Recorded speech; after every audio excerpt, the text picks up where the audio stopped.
ரவீந்திரன் துரைசாமி. ஏற்கனவே கொள்கை எதிரி அரசியல் எதிரி அப்படிங்கிற 2 பேரை முதல் மாநாட்டிலேயே நியமிச்சிட்டாங்க. அதை தாண்டி தான் பல அரசியல் தருணங்கள்ல தொடர்ச்சியாக யாருடன் கூட்டணி, எங்களுடைய அரசியல் போக்கு என்னவாக இருக்கும், நாங்க மாற்று சக்தி இல்ல முதன்மை சக்தி தான் அப்படிங்கிறத தொடர்ச்சியா சொல்லிக்கிட்டே வந்திருக்காங்க. ஸோ இந்த மாநாடு என்பது 26 தேர்தலுக்கான ஒரு முக்கிய நகர்வா தாவேக்காவுக்கு இருக்குமா? இல்ல, அவங்கள்ட்ட இன்னும் பழைய குழப்பம் தீரல. கடுமையான பாஜக எதிர்ப்பு இருக்குது. பாஜக எதிர்ப்பை மதவாதம்னு சொல்றாங்க. சிஏஏ எதிர்ப்புங்கிறத தான் 2024ஆம் ஆண்டு தாவேக்கா அவங்க தேர்தலில் போட்டியிடாமல் ஒரு அறிக்கையை வெளியிட்டாங்க. இந்திய முஸ்லீம்களுக்கு எந்த பாதிப்பும் கிடையாது சிஏஏல. அந்த சிஏ எதிர்ப்பதிலே இவங்களோட ஒரு எதிர்திசை மதவாதம் அதில் இருக்குது. மதவாதம்னு சொல்லக்கூடிய இவங்களே ஒரு முஸ்லீம்களை அப்பீஸ் பண்ணுறதுக்காக சிஏ எதிர்ப்புங்கிறத மட்டுமே இவங்க சொன்னாங்க. இன்னும் அதை திரும்ப சொல்லிட்டு இருக்காங்கன்னா, எந்த கோயிலுக்கு கீழே மசூதி இருக்குன்னு பார்க்குறாங்க, அப்படி இல்லை, மசூதிக்கு கீழே கோயில் இருக்குங்கிறது தான் அது அவங்க பார்க்குறது. ஓகே, அந்த இதை அவங்க கடுமையாக விமர்சிக்கிறாங்கன்னா பாஜக எதிர்ப்பில் அவங்க உறுதியாக இருக்கிறாங்க. அது விஜய்க்கு சினிமா மார்க்கெட்டே உயர்வதற்கு அந்த மெர்சல் படத்திலிருந்து பாஜக எதிர்ப்பு, மத்திய அரசின் ஜிஎஸ்டி எதிர்ப்புங்கும் போது பாஜக எதிர்ப்பாளர்கள் சினிமாவுக்கு ஒரு ஆதரவு வளையத்தை அவங்க கொடுத்தாங்க. ஸோ அந்த அரசியல் ரீதியாகட்டும் இன்றைக்கி பாஜக எதிர்ப்பில் உறுதியாக இருக்கிறாங்க. அதே போல் திமுக எதிர்ப்பையும் ஆதவ் அர்ஜுனா லாஜிக் இல்லாமல் உளறி கொட்டி எதுக்கிறாரு. ஒரு லாஜிக்கே இல்லாமல் வன்மத்திலையும் காழ்ப்புணர்ச்சியிலையும் அவர் அந்த இதை லாஜிக் இல்லாமலே எதுக்கிறார். எனிவே அவங்க எதுக்குறாங்கங்கிறது உண்மை. ஸோ திமுக எதிர்ப்பையும் கடுமையாகவும் பாஜக எதிர்ப்பையும் கடுமையாக வச்சுருக்கிறாங்க. காங்கிரஸையோ அதிமுக எதிர்க்க வேண்டான்னு முடிவில் இருக்கிறாங்க. அப்போ மாநாட்டில் எண்டு ஜஸ்டிஃபைஸ் த மீன்ஸ்னாங்க. எண்டு ஜஸ்டிஃபைஸ் த மீன்ஸ்னா கடைசி நேரத்தில் ஒரு கூட்டணி சேரலான்னு அர்த்தம். இப்போ இன்னைக்குள்ள எல்லா இதுவுமே தாங்கள் கூட்டணிக்காக பேரம் பேசினாலும் கூட நாளைக்கு பேசலாம், பேசாமல் இருக்கலாம். தாங்கள் திமுகவையும் பாஜகவும் எதிர்த்து முதன்மை சக்தியாக இருக்கிறாங்க அந்த பொசிஷனிங் பண்றாங்க, அந்த கிளைமை முன் வைக்கிறாங்க. அதே நேரத்தில் அரசியல்ல நிரந்தர எதிரியும் இல்லை, நிரந்தர நண்பனும் இல்லை அப்படிங்கிறதையும் திரு விஜய் சொன்னார். ஸோ அப்போ ஏதோ ஒன்றுத்துக்கு அவங்க தயாராக இருக்காங்க அப்படின்னு தானே பார்க்க வேண்டிய. அதாவது அவங்கள பற்றிய அந்த குழப்பமான இது எண்டு ஜஸ்டிஃபைஸ் மீன்ஸ் இன்னும் கடைசி நேரத்தில் எது வேணாலும் தமிழர் நலனுக்காக செய்வேன்னு சொன்னான்னா 2 எதிரியில் ஒரு எதிரியை காம்ப்ரமைஸ் பண்ணிக்கிட்டு அவங்க அதிமுக பாஜக கூட்டணியில் இடம் வருவாங்களோங்கிற ஒரு சந்தேகத்தை வரவழைக்குது. ஆனால் ஒரு உச்ச நடிகராக இருக்கக்கூடியவர் எடப்பாடிக்கு சபார்டினேட்டாக போவாரா? பாஜக எதிர்ப்பில் சினிமா மார்க்கெட்டை வளர்த்துக்கிட்டவர் பாஜகவுக்கு கீழே போய் நிற்பாரா? இதெல்லாம் பெரிய கேள்விக்குறியாக இருக்குது. ஸோ அவருக்குள்ள அரசியல் அரங்கத்தில் அவருக்கு தன் தலைமையில் தான் முதல்வர்னு சொல்லி நிற்க வேண்டிய ஒரு நிர்பந்தம் தான் இருக்குதுன்னு நான் கருதுறேன். பட் அந்த இடத்த அவங்க டே ஒன்னே நாங்கள் முதன்மை சக்தியோ மாற்று சக்தியோ எல்லாரையும் எதிர்த்து தான் நாங்கள் களத்தில் நிற்கிறோங்கிற ஒரு இதை அவங்க சொல்லியிருக்கலாம். இப்போ கடைவிரித்தேன் கொள்வார் இல்லை. காங்கிரஸ் இந்த மாநாட்டுக்கு ராகுல் காந்தி வருவான்னாரு. அவங்க எப்படி திமுக விட்டு வருவாங்க? 10 எம்பி 9 எம்பி திமுக வச்சு கிடைக்குது. அந்த வகையில் ராகுல் காந்தியோட ஒரு இதுக்கு இவங்க ட்வீட் போட்டாங்க. அதுக்கு ரெசிப்ரோகேட் ஆட்டு இந்த மாநாட்டுக்கு கூட ராகுல் காந்தி ஒரு வாழ்த்து போடலைன்னா அவங்களுக்கு ஸ்டாலின் மிக முக்கியமானவராக இருக்கிறாப்புல. ஸோ இந்த இடத்துக்குள்ள இவங்க மத்திய மாநில ஆளுங்கட்சி எதிர்க்கக்கூடியவங்க ஆண்ட கட்சிகளையும் எதிர்த்து தான் களத்துக்குள்ள நிற்க வேண்டியங்கிறத உணராம அந்த கட்சிகளை பற்றி இதுவரை பேசாம இருக்கிறாங்க. நிச்சயமா தொடர்ந்து பேசலாம். மாநாட்டின் நேரலை காட்சிகளை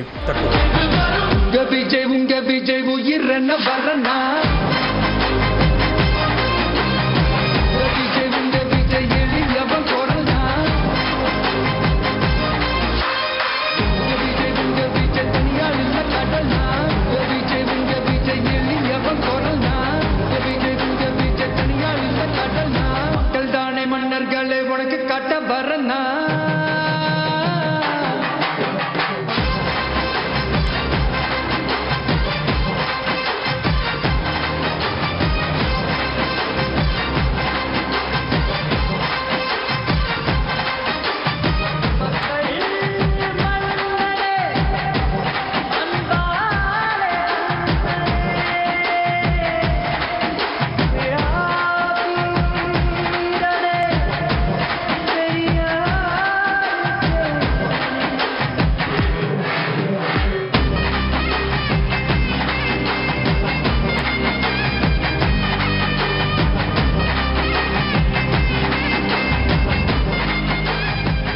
தமிழக வெற்றிக் கழகத்தின் 2வது அரசியல் மாநாடு மதுரை பாரப்பத்தியில் நடைபெற்று வரக்கூடிய நிலையில் கட்சியின் மூத்த தலைவர்கள், முன்னணி நிர்வாகிகள் உள்ளிட்டோர் உரையாற்றி வரக்கூடிய நிலையில் இன்னும் சற்று நேரத்தில் தாவேக தலைவர் விஜய் மாநாட்டு உரை ஆற்ற இருக்கிறார்.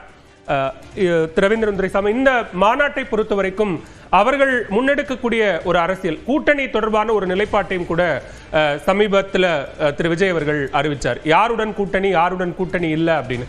இப்ப எங்களை தலைமையாக ஏற்றுக்கொள்கிறவர், நீங்க அதைத்தான் கடைசியாகவும் தொடர்ந்தீங்க, முதலமைச்சர் வேட்பாளராக விஜயை ஏற்றுக்கொள்கிறவர்கள் கூட்டணிக்கு வரலாம் அப்படின்னா யாரு அந்த கூட்டணிக்கு வருவார்கள் அப்படிங்கிற எதிர்பார்ப்பு? இது சிக்கல். இது நீங்க அன்டெஸ்டட் நாட் ப்ரூவ்டு விஜய்.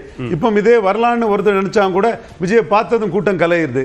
அப்போ விஜய் ஒரு தலைவரா விஜய் என்ன சொல்றாருன்னு அதுல தியாகம் பண்ணி தன் நேரத்தை சாக்ரிஃபைஸ் பண்ணி நின்று கேட்க கூட அந்த கூட்டம் தயார் இல்லை. நடிகர் திலகம் சிவாஜி கணேசனுக்கு இருந்த மாதிரி கூட்டம் கலையுதுன்னு சொன்னா பலம் நிரூபிக்காத இவரை நம்பி யார் கூட்டணிக்கு வருவாங்க? அப்போ அவங்க என்ன நினைப்பாங்க? இப்போ இவர் அன்புமணியே எடுத்துக்கிடுங்க, கூட்டணிக்கு வராருன்னு சொன்னா ஒரு 2 வரும் ஈக்குவல் லெவலில் ஒரு சீட் ஷேரிங் வரணும். என்ன சீட்டுன்னு விஜய்கிட்ட சீட் ஷேர் பண்ண முடியும்? அடுத்தால விஜயால தன் மீது உள்ள அபிமானம் கொண்டவர்களை அன்புமணிக்கு டிரான்ஸ்ஃபர் பண்ண முடியுமா? அது பெரிய கேள்விக்குறி. அப்போ நீங்க இன்னைக்கு கூட இந்த மாநாட்டை பார்க்கக்கூடியவங்க ஒரு வேளையில சேரலான்னு கூட ஓபிஎஸ் இருந்திருந்தார் கூட கூட்டம் கலைதண்ணி பார்த்ததும் இது ஹீரோவை பார்க்க வந்த கூட்டம் தான், கடைசி வரை ஹீரோ என்ன சொல்றாருன்னு தலைவராக நினைச்சு நின்ன கூட்டம் இல்லைங்கிற எண்ண ஓட்டம் தான் அவங்களுக்கு அந்த இடத்துக்குள்ள வரும்.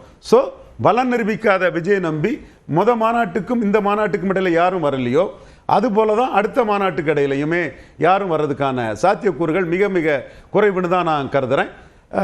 அந்த வகையில் விஜயகாந்த் நிரூபித்தது மாதிரி, பவன் கல்யாண் நிரூபித்தது மாதிரி நான் சொல்லக்கூடிய அன்டெஸ்டட் நாட் ப்ரூவ்டுங்கிறது தான் யதார்த்தம். இதுதான் உண்மை. நேர்மையாகட்டும் உண்மையாகட்டும் அரசியல் விமர்சகர் ரவீந்திரன் துரைசாமி அன்டெஸ்டட் நாட் ப்ரூவ்டுங்கிறத ஏற்றுக்கொண்டு அவர் பலம் நிரூபிக்கிறது தான் அவருக்கு உகந்ததாட்டு இருக்கும். இல்ல, ஒரு நிகழ்வை வைத்து நம்ம அப்படி ஒரு முடிவுக்கு வந்துட முடியுமா? இன்னும் தமிழ்நாடு முழுக்க சுற்றுப்பயணம் அப்படிங்கிற ஒரு திட்டத்தை வச்சிருக்கிறாங்க. ஸோ அந்த சுற்றுப்பயணம் மூலமாக இன்னும் நிறைய பேரை சந்திக்கிறதுக்கான வாய்ப்புகள் இருக்கு, இன்னும் டைம் இருக்கு தேர்தலுக்கு. ஸோ அப்படி பார்க்க கூடாது. அது அபிமானம் இருக்கு, மறுக்க வரல. இது ஆதரவாகி வாக்கா மாறினாதான் மற்ற பிளேயர்ஸ் அதை ஒத்துக்குவாங்க. இப்போ நீங்க மற்ற பிளேயர்ஸ் மேல கோபம் கொண்ட அரசியல் விமர்சகர்கள் தங்கள் கருத்துக்களை சொல்லலாம். விஜய்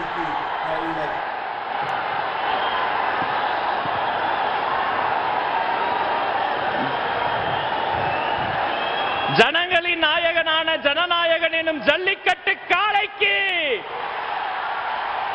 மதுரை மக்கள் தரும் ஜல்லிக்கட்டு காளை நினைவு பரிசு.